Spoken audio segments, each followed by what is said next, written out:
Apakah Oh Yuni ini adalah transgender atau tidak? Jawabannya of course.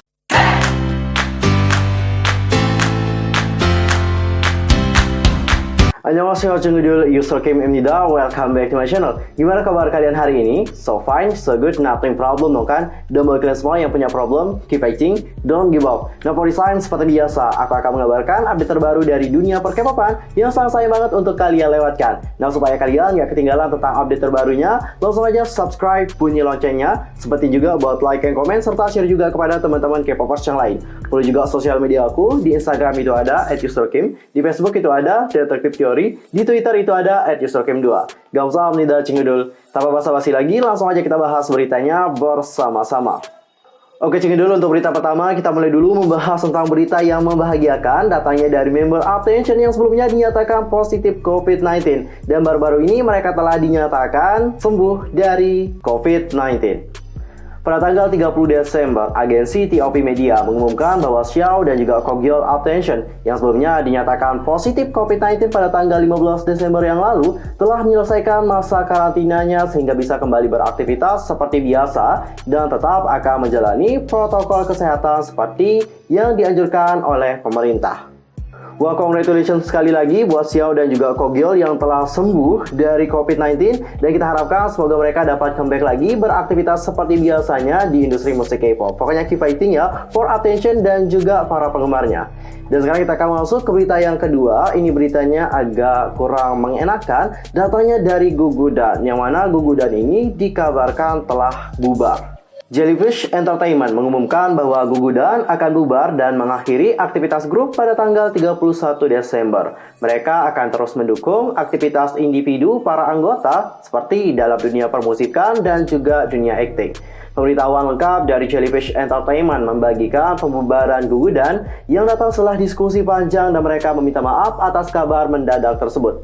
Jellyfish akan terus mendukung anggota secara individu dan apakah ini dapat menjadi pilihan terbaik setelah 2 tahun tanpa comeback? Dan berikut adalah komentar-komentar dari para penggemar melihat berita tentang Gugudan yang telah bubar. Let's wish it together. Meskipun aku taunya cuma Mina sama Sejong ya, tapi berharap nih semua member sukses masing-masing dan promosi Jellyfish untuk boy group atau girl groupnya diperbaiki. Bener ya, di Gugudan aku taunya cuma 2 member doang, Sejong sama Mina. Yang lainnya nggak tahu, serius.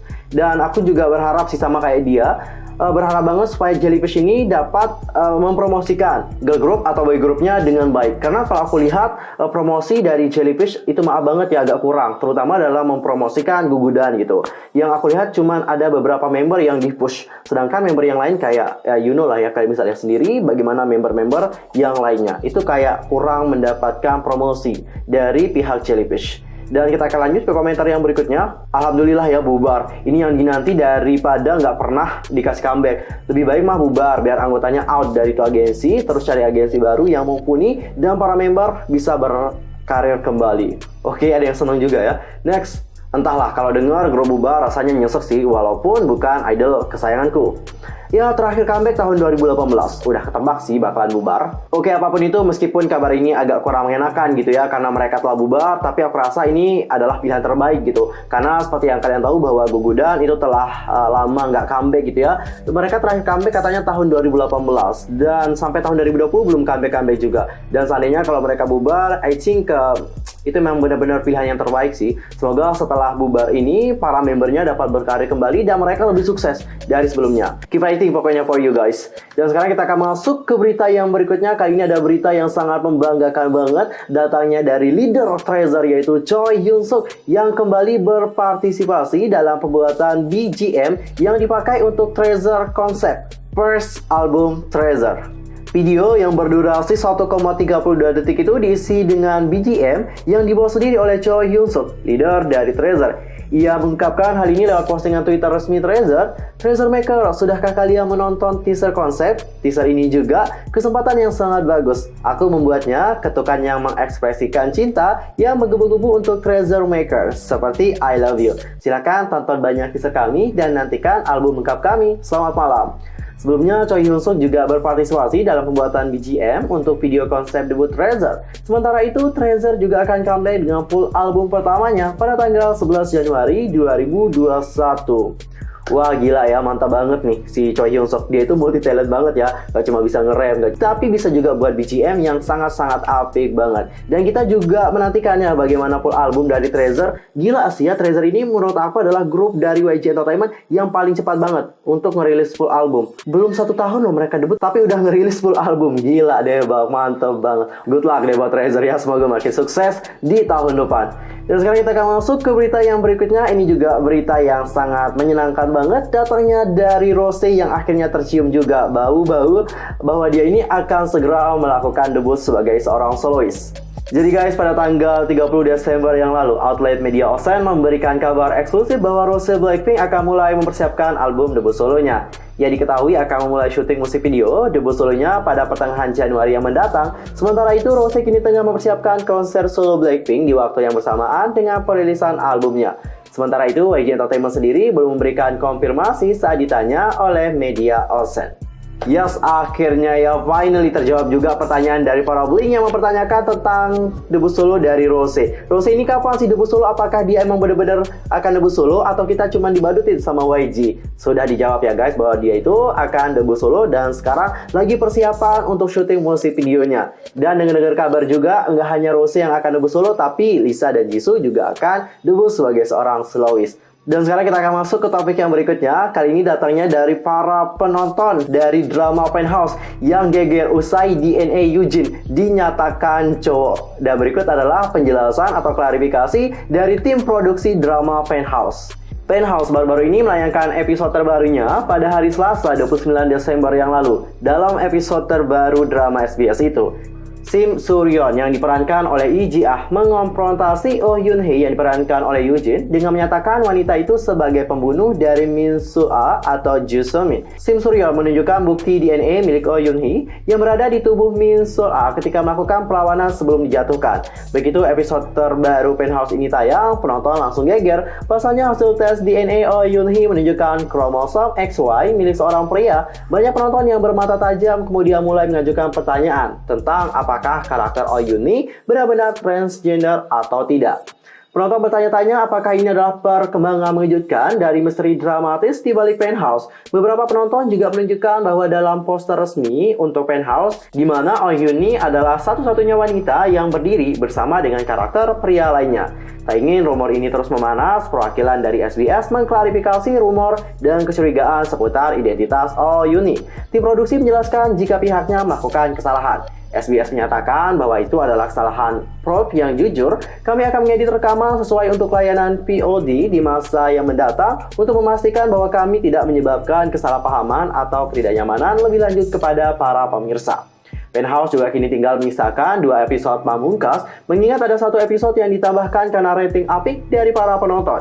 Yang menarik, tim produksi belum lama ini membocorkan jika drama itu akan memiliki 2 season tambahan. Season kedua awalnya direncanakan 20 episode, tetapi episodenya akan dibagi menjadi 2 season, sehingga tiap season menjadi 12 episode. Tidak seperti sebelumnya, musim kedua dan ketiga akan tayang pada hari Jumat dan juga Sabtu, ungkap sumber dari tim produksi drama Penthouse. Jadi kemarin banyak banget yang mempertanyakan tentang hal tersebut. Apakah Oh Yoon Hee ini adalah transgender atau tidak? Jawabannya of course no ya, karena kalau dia transgender, of course dia itu nggak bisa melahirkan si Verona. Impossible banget. Apa aja mikirnya ini tuh cuman kayak kesalahpahaman doang ya. Dan benar udah terjawab sama SBS bahwa Oh Yoon Hee itu benar-benar pure wanita. Oke, cukup lucu juga ya teorinya. Aku ketawa ngakak kalau ingat-ingat masalah ini. Dan sekarang kita akan masuk ke topik yang berikutnya. Kali ini adalah tentang para penggemar yang mempertanyakan tentang kenapa Suzy dan juga Irene Red Velvet itu tidak masuk ke dalam daftar wanita tercantik di dunia. Dan berikut adalah klarifikasi dari pihak TC Candler. TC Candler baru-baru ini merilis peringkat terkenal untuk 100 wajah tercantik di dunia untuk tahun 2020 yang menampilkan total 24 idol K-pop wanita. Namun, Suzy dan Irene Red Velvet yang dikenal karena kecantikannya tidak ada dalam daftar. TC Candler pun menjelaskan kenapa mereka tidak dimasukkan ke dalam daftar. Suzy telah muncul dalam daftar 100 wajah tercantik di dunia dalam TC Cancer 7 kali dengan peringkat tertinggi yaitu peringkat ke-11 pada tahun 2014. Nah, tahun lalu bintang drama startup ini menduduki peringkat wajah paling cantik dengan peringkat ke-60. Namun tahun ini Suzy benar-benar absen dari daftar meski mempertahankan posisinya di tengah-tengah peringkat selama beberapa tahun terakhir. Penggemar K-pop juga kaget mengetahui bahwa Irene hilang dari peringkat. Tahun lalu, Irene berhasil masuk dalam daftar untuk keempat kalinya meraih peringkat ke-51. Posisi tertingginya adalah posisi ke-41 pada tahun 2018 dan banyak yang mengharapkannya untuk mencapai posisi yang sama untuk tahun ini.